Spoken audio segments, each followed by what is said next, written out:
Well, hi, welcome back to my channel. My name is Kamai, and this is AKamaiChats. We are going to chat about today, we're going to chat about networking for your business. So, if you have a small business or if you're starting a new business, whatever kind it is, if you're doing direct sales or if you've got like a travel blog or your marketing firm like me, or you got like a dog walking business or whatever the case may be. Networking is a great way for you to promote your business without having to spend a tremendous amount of money. So, there are free events to go to, there are paid organizations you can go to. There is just a plethora of types of organizations that you can go and activities that you can join to promote your business. So, I'm going to give you some ideas of different kinds of organizations and some things to do while you go to these networking meetings, just some tips and some tricks to get the most out of it. So I want to leave a teaser for the end just to entice you into watching to the end of the video. And I'm going to tell you a story about networking at the end of the meeting. At the end of our chat. Okay. So here we go. Networking tips for entrepreneurs. That's what I'm going to name this video. And I've got a list here of like the best networking tips for entrepreneurs. So let's say you go online and you search for, you don't know anybody or any networking organizations, right? Let's just talk to the people who have done some networking before, but they need to look for some new outlets to do their networking, to meet people. So you can go on to, you can Google it, and all the events in your city, people who make networking events, organize them. They will go and they will post it on Eventbrite, for example. Eventbrite has a lot of different kinds of activities. So if you're bored or lonely, you can look at Eventbrite and you can find a lot of stuff. There's a lot of free stuff. There's a lot of paid stuff, things you got to buy ticket, what have you. So go on there and look for some events, or just Google it, networking meetings near me. You can do that and you can find a bunch of them. So if you want to just try and check them out, go to the free ones first. The free ones, you get what you pay for. Okay, first of all, not that it's a bad thing, but you're going to find all kinds of people at these networking meetings, at these networking events.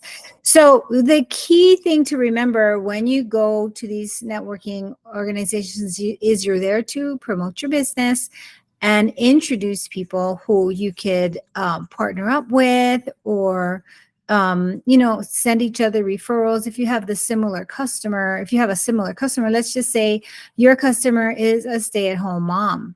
So if you find somebody else whose business is tailored to stay-at-home moms, let's just say, and don't shoot me for this, let's say like Mary Kay and Tupperware people, they share the same customer, but you don't sell the same thing. So it's a valuable partnership that you could you could partner up together and maybe do an event where you have Tupperware, you cook and do Tupperware, and then you do their makeover afterwards, So get creative and just see who you can meet at these events.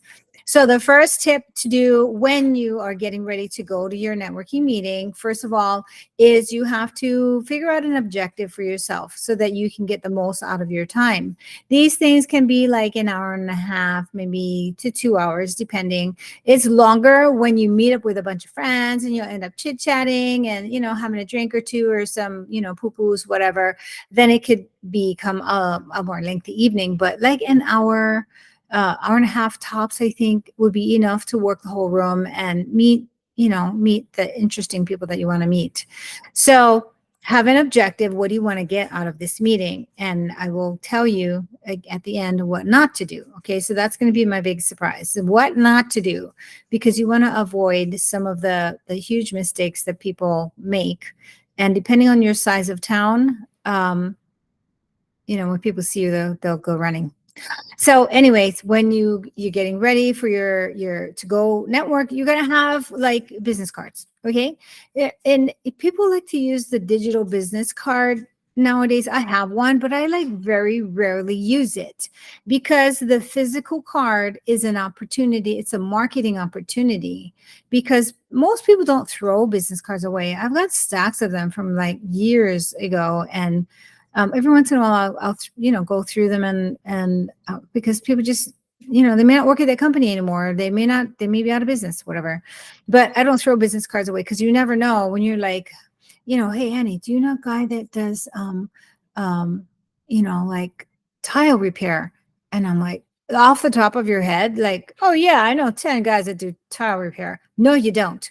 So you go and you look through all your little business card stack to find that guy. Yeah, I remember I seen that guy, right? So that's why you do business cards, because people hang on to them. First of all. Secondly, you're got that little space to do marketing for your business. So make the most use out of it. Don't make your words all tiny, because nobody wants to have to squint to work hard to read your card. Make sure that you've got the colors, your brand colors for your business, and the contact information. That's basically what it's for. And if you want, you go on the back side, you can put like a little thing about what it is that you do, if you're unique, what you're unique at, or whatever, So I just bring a stack, put them in your pocket. And what I like to do is I like to wear something with pockets, like with a dress with pockets or pants with pockets. And then I have my business cards to give out on my left side and the business cards I collect on the right side. Don't be taking a big old purse, okay, ladies? Because it's just cumbersome. Sometimes it's like crowded with people, and you don't want to have to be banging this big old luggage. Take a small bag, and you don't want to be digging through your purse to pass out a business card. Okay, put it in the pocket, left and your right. Okay, so then you're like, oh yeah, here's my card. Oh, can I get your card? And you put it in your pocket. So you have your objective, you got your business cards, and then the next thing is, like you have an objective, like, okay, I'm looking for this kind of a person that I would like to partner up with, or I'm looking for somebody that does what I do, or I'm looking for a printer, or, like just thinking about, brainstorm with yourself and come up with some ideas of what you want to get out of that meeting. It's not just, it's not happy hour, just like walking around meeting people. Oh, hi, now how are you? You make meaningful connections. Okay. So the second thing is, I forgot to number my things. So the next thing is to have your elevator pitch. If you don't know what your elevator pitch, it is a 30-second commercial telling people all the most important things about your business and what would be a good who would make a good customer for you. So think about those things, because you only have a few seconds. People don't want to hear your story, like long story, and they don't want you to dominate the conversation, because it should be a fair and equal exchange of information, so that one or the other person doesn't feel, leaving the conversation, feel like they just like, that's 5 minutes of my life I'll never get back. You know what I mean? You don't want to be that guy. Okay. So have your objectives, have your plan, who you want to talk to. So then I would take a friend. If this is like your first time, or you're kind of shy, even shy people go to these things and they make meaningful connections. If you leave there with one good connection, that's fantastic, especially if you go to a free one, because a lot of these free ones, people are there to get. They're not there to give or learn or connect. They're there to get. They're there to sell their stuff, right? So, and there are certain industries that are famous for that, but we won't even talk about that right now. So yeah, go with a friend, and divide and conquer. You guys can stick together, or divide and conquer, right? So you go, and then you meet back up again. Oh, I met this really interesting guy, and this lady, she does this. I thought it was pretty interesting. So you make the most of your time there, which is, like I said, about an hour. And once you feel like you've gotten enough out of the room, maybe go back and talk to the interesting people, or maybe some conversations that you want to finish, and then say goodbyes, and then be on your merry way. So the very next day, you pull all those business cards out of your pocket, and you go ahead and send an email to all these people, because you want to make an additional touch point so that they remember you. Maybe the next time they bump into you, or if you call on them and like, hey, yeah, I know we both service like stay-at-home moms.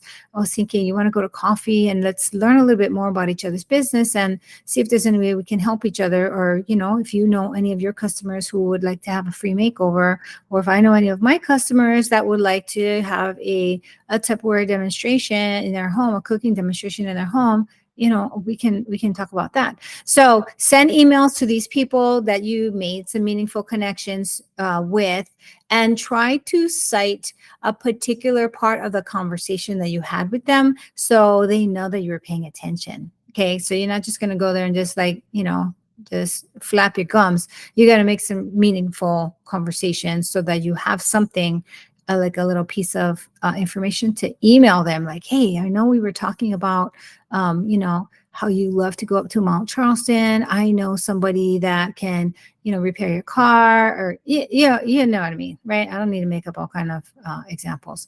So email them the next day, and hopefully they follow up and like, hey, yeah, it was so nice meeting you. Try and make some meetings, some appointments, some coffee meetings to learn more about the other person, because you always want to be, it's in a better place to be a giver than a taker. Nobody likes a taker. Everybody likes a giver. And so that's like a networking, the open networking kind of things. They do have other kind of networking organizations. I belong to one. It's called BNI, Business Networking International. And BNI has really helped me build my business and build my network when I moved to Las Vegas, because I left all of my contacts back home, all of my connections. And I like to be that person that connects people together. Like I said before, it's like, oh yeah, a guy that does car repair. Yeah, I know a guy that does car repair and he's really good. So you want to be able to be that advocate, that person that can give a good recommendation. I only give good recommendations because that's my name attached to it. I'm not going to refer somebody that I don't know what they do, or that I don't know the quality of their work. So people know that when Annie refers somebody to them, it's going to be like a good referral. Okay, so that's BNI, Business Networking International. That one, they have annual membership dues, and it's not cheap. It's a good investment, but it's significant. I'm not going to say the price, because if it changes, then you're going to call me a liar. But so things like that. So, and there are organizations like BNI. There's LITIP. There's Business Professional something, and so there's a ton of them out there. And everybody they're all similar. There's a referral network. So we have like a landscaper and several lawyers, and we've got payroll guy, and we've got IT, and we've got insurance. We've got a bunch of insurance people, health insurance, Medicare. So I know all of my people. We've been together for about 5 years now. And so I know how to refer them out. And when you are a giver and you refer people, they want to return the favor and refer back to you. So that's why you should always be a giver and not a taker. And so that's that, organized networking. And then, once you go to a networking meeting, like I said, make the most out of it and try and build bridges and build connections with people that, you really did vibe with during that meeting. And then you can take it from there and connect with them, go to lunch, have coffee, whatever. I'm a very social person, and I love, I go to meetings all week long. I go to meetings with my clients. I go to meetings with other business owners. We talk about how we can refer clients to one another, so all the things. So that's networking, and that's how it can benefit your business. So whether there is B2B and B2C. So B2B means that's business to business. So what that means is all of my clients are business owners. So B2B is different than B2C. So B2C is a business to consumer. So if you are selling goods to a consumer, like a Mary Kay or like a Tupperware, or, like skater shoes and surfboards, so you are a business that sells to consumers. So those B2B and B2C. So those are two different type of referral network, and it's a different kind of selling.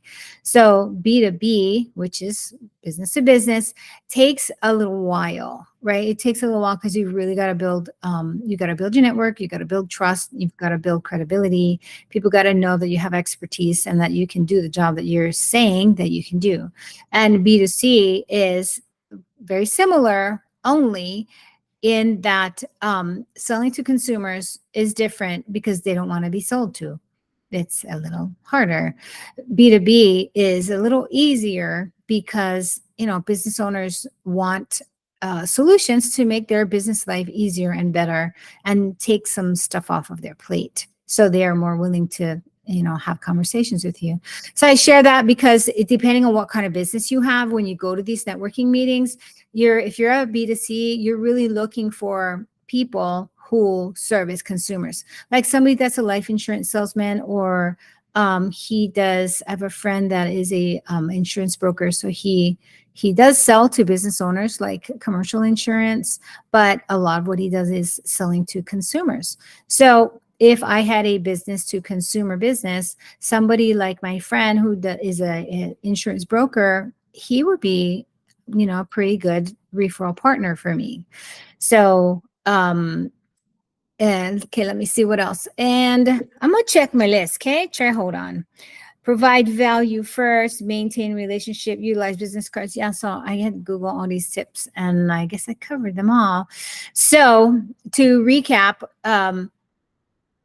look for networking meetings you can go to. Try to get the most out of the time there. Don't waste time. Go with a buddy so you guys can partner up and, share stories, or like, oh yeah, I met this really good guy. You should meet him, or whatever. You divide and conquer, and you can cover the room a lot quicker. So I told you that at the end, I was going to tell you something a little juicy. So I went to a networking thing today, and it was for one of my clients. Actually, he had a ribbon cutting ceremony. And maybe I shouldn't say that, because if I tell you my big secret thing, people might know what I'm talking about. Okay, so anyway, okay, I won't talk about that. So there was this other event where this woman, she always comes to these events. Like, you go to like similar ones all the time. Like, you go to the same one every month, and you meet the same people. So I went to several of these events, and there's always this lady that comes to these networking meetings with a bag full of her products. She comes to the networking meeting to sell her stuff to people at the networking meeting. That's not the purpose of it, right? The purpose is to make meaningful connections and see if you can do business with people in the room, right? So she brings her things, and her items are not small. They're kind of big. And so she's got like this honking big canvas bag walking around the room, like, oh, you wanna sample some of my stuff? I'm like, no, lady, this is not the right time or place. You want to sell your stuff, you need to go to the farmer's market, or you can go to the swap meet or whatever, where people are open to checking out your let's just say it's jars of honey, right? They want to taste it, they want to sample, and then maybe they'll buy it from you. A networking meeting is not the place for it, whether it's an organized networking meeting, or it's an open networking kind of a meeting. So that is the first thing. Okay, so don't go to these places to try and sell your stuff, because people are going to be put off by that, and they're going to ostracize you and avoid eye contact at the next meeting. Just try it and come back and tell me, oh yeah, you were right, because I've been to a million of these. Okay. And it's the same thing with this other person that brings like a ton of sample packs whenever they go to these not networking meetings. They go to like a social hour, right? And they bring all of their sample packs, and they want to pass them out to people, and invite them to coffee so he can sell you his stuff. It's not, you have to know the time and place to sell. Okay. Networking meeting is not the place to sell. If you want to sell your stuff, you go and do the right thing and rent a booth at like the Women's Expo. Those things are fun. You can partner up with a buddy so you can cut down on your cost, and all those kind of things where you can sell to consumers. So you don't want to bring your items to the networking meeting to sell them. Okay, so we talked about how to prepare for the networking meeting, what to do at the networking meeting, and then how not to act at the networking meeting. Okay.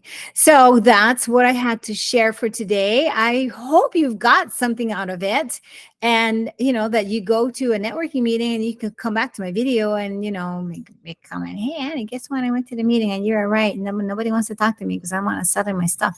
You know what I mean? So come back and share with me what you had learned, and if you had gotten any good connections. All right, so that is it for today. My name is Annie Kamai, and this is AKamaiChats, and I hope to see you back here soon. Bye.